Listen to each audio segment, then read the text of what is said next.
Boas práticas na gestão de elenco dos grandes times, principalmente dos times que têm dinheiro para investir. Deixa eu pegar, nas empresas a gente faz um negócio que chama modelagem, nas empresas, na vida pessoal, que é o quê? Pegar aquelas empresas bem-sucedidas ou pessoas bem-sucedidas e tentar mapear o que eles fazem de correto para a gente tentar fazer a mesma coisa no dia a dia. Os times de futebol também. E eu venho há muito tempo analisando as boas práticas do Palmeiras e do Flamengo, que sem dúvida nenhuma dominam o futebol brasileiro nos últimos anos, e isso aí não é à toa. É uma gestão financeira com uma gestão também do futebol. O que é a gestão do futebol que eu falo como tudo para além do gestão financeira? É a questão de gestão de comprar e vender jogadores. Hoje eu já mostrei que o eixo principal das receitas no futebol mudou.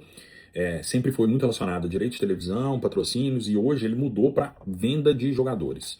Hoje Flamengo e Palmeiras estão onde estão claramente, eu falo com tranquilidade, porque sabem contratar e sabem vender jogadores. E quais são essas boas práticas aí que os times devem repetir, principalmente quem está querendo assumir essa posição de protagonista no futebol brasileiro junto, se juntar a Flamengo e Palmeiras? Bom, uma delas que eles sempre fazem é o seguinte: não existe não vender jogador, tá, gente? Precisa vender um jogador por ano, pelo menos, um destaque para oxigenar elenco, para mostrar para os jogadores do elenco que se eles forem muito bem, se eles esperarem a hora certa, eles podem ir para uma Europa, que é um grande sonho deles, e também para poder jogadores, principalmente dar opções para jogadores da base crescendo. O que não pode fazer, o que o Flamengo e o Palmeiras nunca. Pode olhar, eles sempre vendem. O Palmeiras vendeu o Endrick, vendeu agora o Estevão. Todo ano o Palmeiras vende um grande jogador, mas o time está sempre forte, porque ele pega esse dinheiro, mantém uma base fortíssima, sempre está revelando grandes jogadores e contratam grandes jogadores em alto nível, que estão jogando em alto nível, para manter a base do time boa e poder fazer com que esses jogadores jovens ou revelações se valorizem e aí possa acontecer uma grande venda e girar a roda. Flamengo, mesma coisa, Vinícius Júnior, Paquetá, Gerson. O Gerson não foi vendido, foi vendido a primeira vez, então, enfim, o Flamengo também sempre fez isso. Pô, Flamengo, o Boto já diz isso, o Flamengo tem orçamento sobrando. Teoricamente, o Flamengo não precisava vender nenhum jogador. Mas essa venda faz parte. Eu sou o professor Júlio Reis, aqui eu estou falando sobre gestão da bola, eu sou aficionado por gestão, aficionado por futebol, juntei tudo, fiz um perfil no Instagram, no Twitter, no TikTok, no YouTube, falando sobre gestão de futebol. Não consigo postar com a frequência que eu desejaria, mas o pessoal gosta muito dos vídeos que eu posto, inclusive vocês comentam, compartilham, sigam, ativem notificações, enfim, faz todo o dever de casa aí, para que a gente tenha mais alcance. Então, voltando a essas práticas, o Cruzeiro agora, por exemplo, né? Vamos pegar aí. Tá saindo o Kaique Bruno. Então, o Cruzeiro precisa, primeira coisa, com dinheiro. Já viram falar no Rio Corre do Mar, ou dinheiro chama dinheiro, é isso. Você com dinheiro na mão, você faz boas compras e boas vendas. O Cruzeiro não precisou rifar o Kaique. O Kaique é claramente, há um acordo de cavaleiros do Cruzeiro com o Kaique, pro Kaique numa renovação, alguma coisa, porque ele poderia ir pra Europa, que é o sonho de todo jogador. O Cruzeiro vai, mas não vai rifar. Pega esse dinheiro, bota no caixa e contrata alguns jogadores, oxigena o time e não vende a estrutura do time. É o que eu estava dizendo. Você não pode perder 2, 3 jogadores importantes numa janela só. Às vezes vai acontecer isso pelo acaso, tem situações que a gente não tem controle, mas no geral a ideia dos bons times é essa. Então a primeira boa prática é não desfaça a estrutura do time. Vende 1, 2 jogadores muito caros, muito importantes, mas reinveste e assim, você precisa ter jogadores da base prontos para assumir. Olha o Cruzeiro aí, como é que é a base dele. O Kaique próprio veio da base, o Cauã veio da base, né? Agora o goleiro Gabriel veio da base. O Cruzeiro vem fazendo bons jogadores e o Cruzeiro também vem contratando jogadores quase que das divisões de base de outros times, igual Arroio, igual Neiser, igual o próprio Jonathan Jesus quando veio do Ceará. Jogadores novos, o Cauã, lateral direito, né? Que veio do Atlético Paranaense. Jogadores novos de altíssimo potencial. Então o Cruzeiro está valorizando o seu ativo, vendendo um jogador ali, mas o que o Cruzeiro não fez caixa, mas vai fazer caixa com o Kaique, mas está valorizando o seu elenco para estimular o Pedro cada vez mais a montar um timaço, porque você tendo, por que o Cruzeiro hoje tem jogadores de tão alto nível valorizados? Por exemplo, o Jonathan Jesus, ele já teve no titular do Cruzeiro um time meio bagunçado, não se valorizou. Agora que ele tá com um time muito arrumadinho, do lado dele um jogador de alto nível de seleção brasileira igual o Fabrício Bruno, ele se valoriza.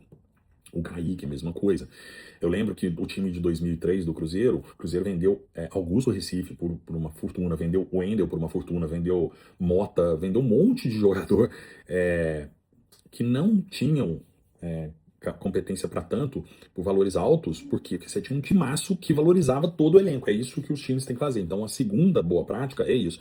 Você tem um time caro para ir colocando jogadores, promessas, joias aos poucos, em momentos positivos, que não vai ter uma pressão muito grande, valorizar esses jogadores, e aí sim você fazer a roda girar. Então, o Cruzeiro está no caminho. Por mais que o Cruzeiro tenha tido prejuízo operacional nos últimos 2 anos, igual eu falo nas análises financeiras, vocês podem verificar os ativos do Cruzeiro Não os ativos contábeis, mas se você pegar a soma do elenco do Cruzeiro hoje, com o valor do Kaique, com o valor do Cauã, com o valor do Gabriel Goleiro agora, com o valor do Jonathan Jesus, com o valor do Arroio, com o valor do Neise, o Cruzeiro, o Pedrinho tem uma fortuna na mão dele já, que cobre tranquilamente todos os investimentos que ele já fez. Isso é botar a roda para girar. É você, com responsabilidade, você faz uma injeção de dinheiro, monta uma estrutura boa, monta uma base boa, porque o Cruzeiro está disputando todos os campeonatos de base, ganhou a Copa São Paulo e tal.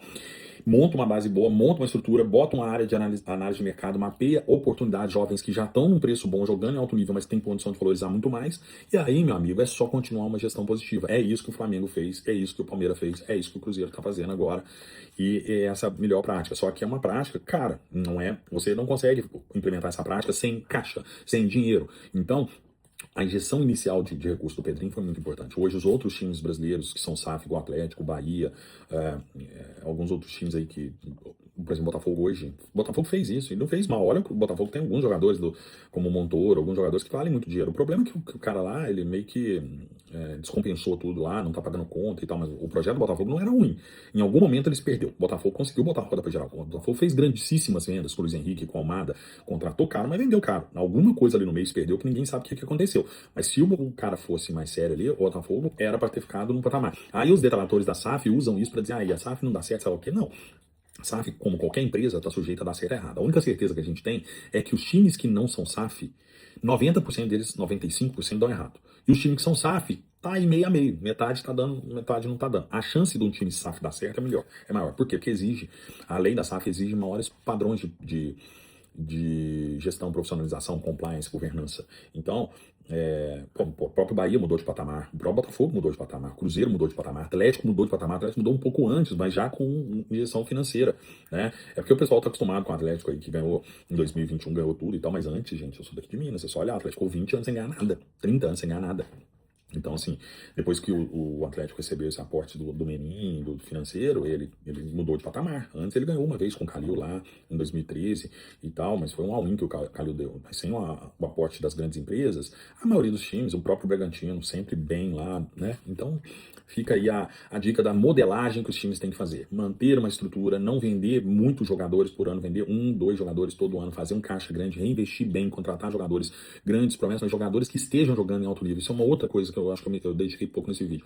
Não adianta contratar jogadores que estavam em baixa, aí o risco é muito grande. Você tem que contratar jogador que estava jogando em bom nível, que chega igual o Palmeiras contratou Arias, igual o Flamengo contratou Paquetá. São jogadores que a gente sabia, o Cruzeiro, o Gerson, a gente já sabia que ia chegar e vestir a camisa, ia ter um período aí de 1, 2 meses de adaptação, acabou. Olha o Gerson aí, todo mundo começou, mas foi aí, ó, perdeu dinheiro, perdeu o quê? Olha o que o Gerson tá jogando. Paquetá já foi pra seleção, já tá jogando, olha o Arias. No Palmeiras são jogadores ótimos, então assim, os times têm que contratar jogadores nesse nível, porque aí permite que outras joias se valorizem e o time continue botando a roda pra girar. Muita da receita do Flamengo, do Palmeiras, não, boa parte dela é exatamente venda de jogadores, não é só a gestão comercial, que é muito boa também, e os outros times precisam crescer e melhorar e pegar as boas práticas e modelar também, mas enfim. Beleza? Se gostou aí, comenta o que você achou do que eu tô falando e compartilha. Um abraço, com Deus.